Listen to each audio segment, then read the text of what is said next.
personas se resisten al quebrantamiento porque tienen miedo a arriesgarse, porque hay que arriesgarse. No es fácil salir a una tierra desconocida como salió Abraham, sin saber para dónde iba. Por eso tenemos que ser ¿qué? Tenemos que ser ¿qué? Quebrantados. Pero nosotros muchas veces resistimos ese quebrantamiento y no queremos que Dios se meta en nuestra vida matrimonial, no queremos que Dios se meta, se inmiscuya en nuestra vida de familia, no queremos que Dios se meta en nuestras decisiones financieras. Gastamos el dinero sin pedirle dirección a Dios. Yo me he puesto en una condición que hasta para gastar 100 pesos tengo que pedirle dirección a Dios. ¿Por qué? Porque Él es quien me provee. Amén. Hello. Él es quien me provee. Y yo no puedo volverme loco con el dinero de Dios. Amén, hermanos. Amén, hermanos. Amén. Yo tengo que ser un buen administrador, un buen mayordomo. Pero hay gente que desde que Dios le da 2 o 3 pesitos, entonces comienzan a gastar el dinero en lo que no pagan, su dinero en lo que no sacia. Le da 10,000 pesos al Señor, le da 20,000 pesos, y en vez de pedirle dirección a Dios, ¿qué van a hacer con esos 10,000 pesos? ¿Qué van a hacer con esos 20,000 pesos?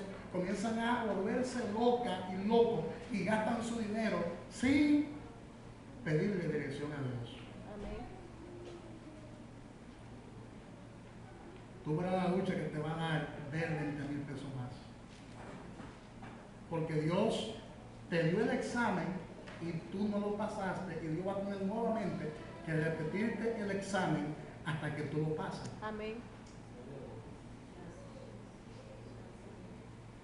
Y ustedes saben por qué Jonás resistió el quebrantamiento, porque había en su corazón resentimiento. Pero Jonás tuvo que pagar un precio más caro que el precio que en principio debió pagar. Porque hay gente que piensa, yo tengo que pagar un precio. Pero si usted no paga ese precio, al final el precio que tú vas a pagar será mayor. Con intereses. Entonces, ¿qué es lo que te conviene? Pagar el precio. Porque como quieras, si tú no quieres pagar el precio y te resiste el quebrantamiento, entonces va a terminar como terminó Jonás. Jonás terminó deprimido, angustiado, triste, porque perdió su familia, perdió su finanza, perdió el propósito de Dios, perdió el gozo, perdió la alegría y terminó abatido y confundido. Terminó frustrado. Hay muchos creyentes que están frustrados porque han desechado el plan de Dios para con su vida, porque en principio uno no entiende, que lo vamos a ver ahora, uno no entiende por qué somos procesados, uno no entiende por qué somos quebrantados. Incluso llega un momento que por la falta de conocimiento decimos, Dios me ha dejado, Dios me ha abandonado. ¿Por qué Dios ha permitido esta enfermedad en mi vida? ¿Por qué Dios ha permitido esta malaria, esta crisis económica en mi vida? ¿Acaso Dios no está conmigo? Mira aquel como Dios lo bendice y a mí Dios no me bendice. Lo que pasa es que aquel ya pasó por donde tú estás pasando, aquel ya pasó por su desierto y ahora te toca a ti pasar por el tuyo. Amén. Uno va adelante y otro va atrás. Amén. Pero Dios tiene que quebrantarnos, tiene que procesarnos. Dígale que pasó luego. Dios tiene que pasarte por momentos de sufrimiento, de tristeza, de dolor. Ay, nadie me está visitando. Ay, nadie me está tomando en cuenta. He estado enfermo, he estado enferma. Óyeme, es que los desiertos se pasan solo y solo. Algo Dios te está enseñando con eso. Hello. Algo Dios te está enseñando con eso. Yo duré un tiempo que lo que tenía era deudas sobre deudas. Ahora, ¿por qué tenía deudas sobre deudas? ¿Por qué estaba sobregirado todo el tiempo? Por mi falta de juicio, por mi falta de conocimiento. por mi falta de capacidad administrativa y Dios tuvo que enseñarme eso.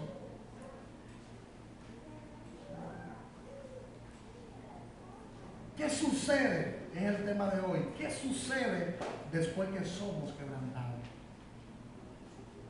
Porque ya yo le dije que hay que ser quebrantado. Ahí yo le expliqué aquello que resisten el quebrantamiento. Pero hoy yo te voy a explicar qué sucede después que somos quebrantados. Apunte eso por ahí. ¿Qué sucede después que somos quebrantados? Número 1, para aquellos que llevan anotaciones. Número 1, usted recibe una nueva perspectiva del propósito de Dios en su vida. ¿Qué significa una nueva perspectiva del propósito de Dios en nuestras vidas? Antes de usted pasar lo que pasó, usted se imaginó que lo que pasó no tenía nada que ver con el propósito de Dios en usted. Usted pensó lo siguiente: lo que estoy pasando no está conectado con el propósito de Dios en mi vida. Y resulta que sí. O sea, usted se da cuenta que hay una nueva perspectiva al respecto. De manera que todo lo que hemos pasado tiene que ver con el propósito de Dios sobre nuestra vida. La palabra dice en Romanos capítulo 8, versículo 28, y sabemos que a los que aman a Dios, todas las cosas les ayudan a bien. Esto es, a lo que conforme a su propósito son llamados.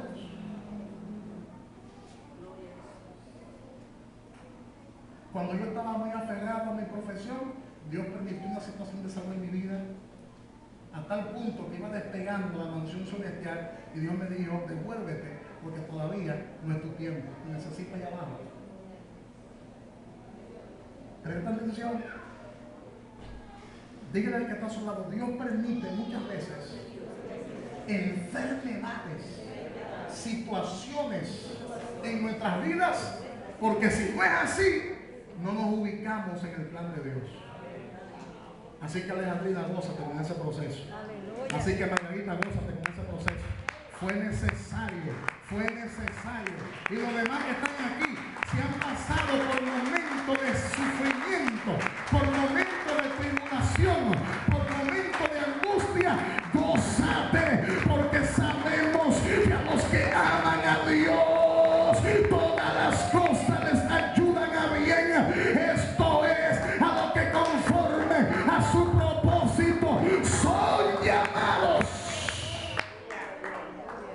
Amén. Ahora entendemos el por qué.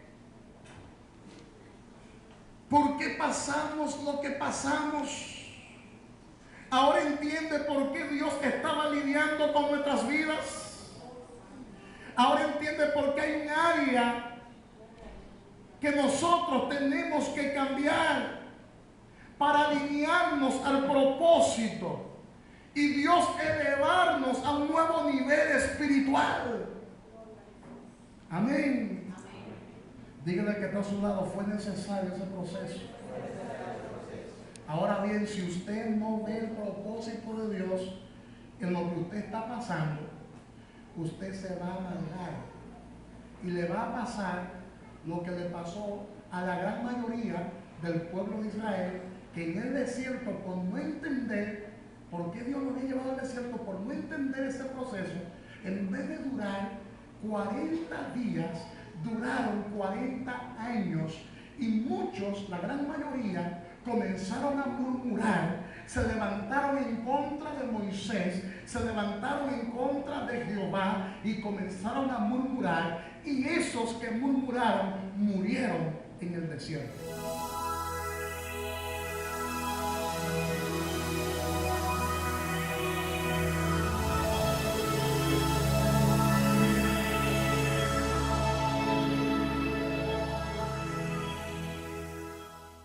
Usted se va a deprimir. Por eso es importante que usted domine este tema.